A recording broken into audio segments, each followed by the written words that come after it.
just like we did. So we need to work on your lats, right? Yeah. So he's just telling me that, you know, we were doing a little discovery early on and kind of working through breathing, and his right shoulder likes to pull forward quite excessive. So we see a lot of trap activation on him. His pec minor right on the inside of the outside of the pec here, that was super dense and tense. We were working in some breathing and helping opening up his rotation in his shoulder just from the breathing exercise.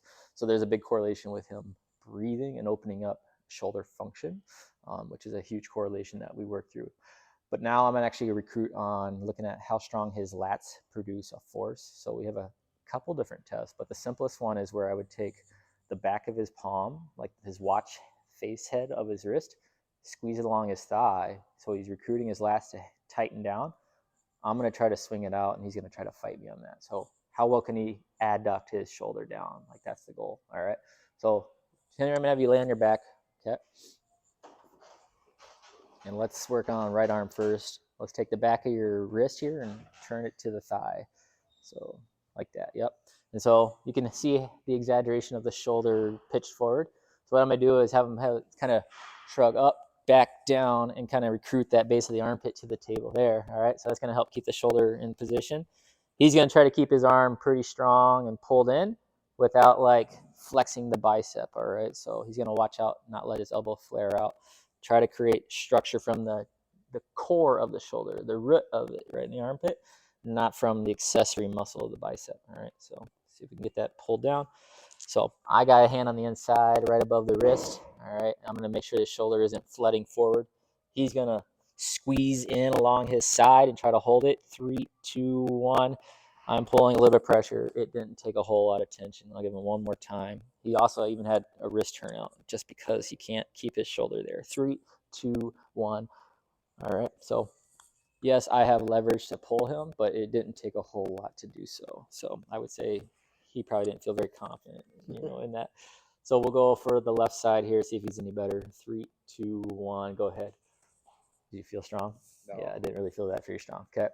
So what we're going to do for our wake up on the lats is we're going to imagine shaping out the pecs, right? So there's kind of like this circular, big, great looking muscle, right? And then right underneath the lats, you can start to feel where the rib cage interplays underneath that muscle structure, okay? I want to go down one full rib, right? So the space between ribs, right at the base of the pec, go down one full rib, okay? So imagine right at that solar plexus, the base of your sternum, we're one rib down, and I'm going to scrub between the ribs all the way out along the sides of his rib cage underneath his armpits. So from the center out, okay? And so we'll go left side. I got his pec. I come down one, all right? And I'm going to start closest to the sternum, and I'm going to scrub right inside between the two ribs. And I'm not trying to like scrape out like all the gizzards, right? I'm just trying to do like a pressure rub on that matrix between the ribs right there. I'm looking for the friction. I'm looking for things that feel like gristle, like hard tendinous tissue, bubble wrap kind of feel. And I'm looking for the reactions like this, right? Where his shoulders clearly are trying to get away from what I'm doing. And we get to the outside rib cage too. And so now we're getting in some of that clicky feel tension. So that's what's protected right now. It's sludgy, it's sticky, it's grabbing on everything. So that's pulling on his structure of his shoulders with energy. Now the lats are actually in the back, but we can access what turns them on right here on the front. All right, get the other side. So this is more of the affected shoulder. So we're going to see what that looks like. Okay, a little more intense reaction. The breathing definitely going into stress mode. Good, breathing's good. Yeah, now he's trying to fight off, but I'm working right through the barrier, the armor here. He probably feels like I have a knife in my hand. Good. Sensitive tissue is dangerous tissue. Let's get through that. Let's relax it. There you go. There you go. There you go. Good. All right. Ready to go again? All right. Squeeze the arm.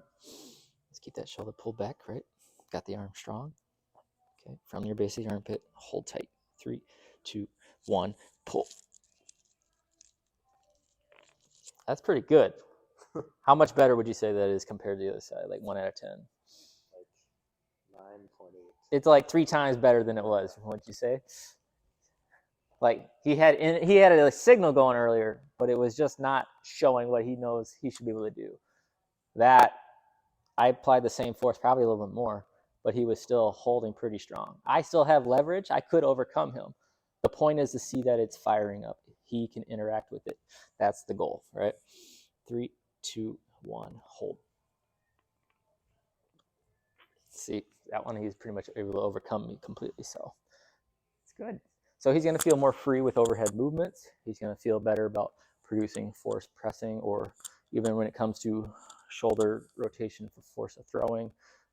So anything he does overhead press, bench press, and pull-ups, they're going to start to feel a little bit more smooth because his lats are working in proper pattern now without the shoulder going into forward flexion and rotation forward, right? So he's not compromised as much. Okay, thank you.